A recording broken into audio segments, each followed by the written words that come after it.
முருகன் பக்தர்கள் அனைவருக்கும் அன்பு வணக்கங்கள்.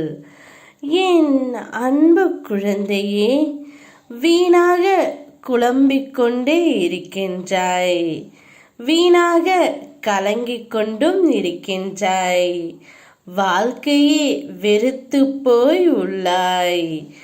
என்ன இந்த வாழ்க்கை என தோன்றும் அளவிற்கு பிரச்சனைகள் சூழ்ந்து உள்ளது என்று நீயாகவே எண்ணுகின்றாய் செல்லமே.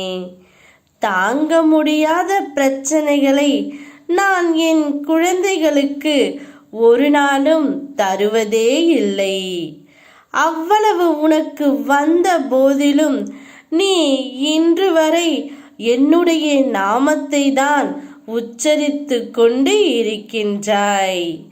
அதுதான் இந்த அப்பாவின் மகிமை.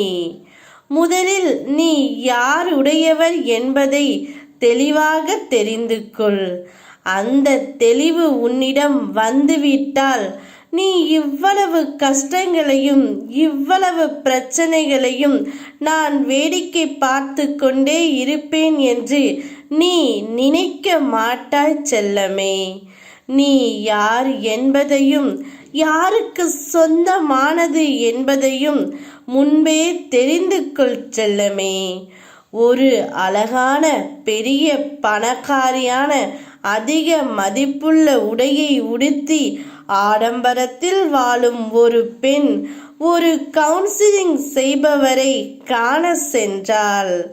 அவரிடம் என் வாழ்வு ஒரே சூனியமாக இருக்கின்றது, எவ்வளவு இருந்தும் வெற்றிடமாக உணர்கின்றேன். அர்த்தமில்லாமல் இலக்கை இல்லாமல் வாழ்க்கை இருக்கின்றது. என்னிடம் எல்லாம் இருக்கின்றது, இல்லாதது நிம்மதி மகிழ்ச்சி மட்டுமே. என் சந்தோஷத்திற்கு வழி சொல்லுங்கள் என்றார். கவுன்சிலிங் செய்பவர் அவர் அலுவலகத்தை கூட்டிக் கொண்டிருந்த ஒரு பெண்மணியை அழைத்தார். அவர் அந்த பணக்கார பெண்ணை, நான் இப்பொழுது பணிப்பெண்ணிடம் எப்படி மகிழ்ச்சியை வரவழைப்பது என்று சொல்கிறேன், நீங்கள் குறுக்கே எதுவும் பேசாமல் இருங்கள் என்றார். பணிப்பெண்ணோ துடைப்பவரை கீழே போட்டுவிட்டு ஒரு நாற்காலியில் அமர்ந்து சொல்லத் தொடங்கினார். மகிழ்ச்சி என்பது பணத்தில் இல்லை தங்கமே, நல்ல குணத்தில் தான் உள்ளது.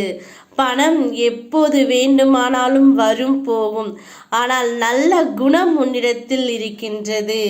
இதை மட்டும் என்றும் மாறாமல் இரு என்று அவளிடம் கூறினாள். அவள் இப்பொழுது பணத்தை விட்டு நிம்மதியாக இருக்க முயற்சி சென்றாள். பணம் தேடி நீ அலையாதே, அது தானாகவே உன்னை தேடி வரும் தங்கமே. ஓம் முருகா.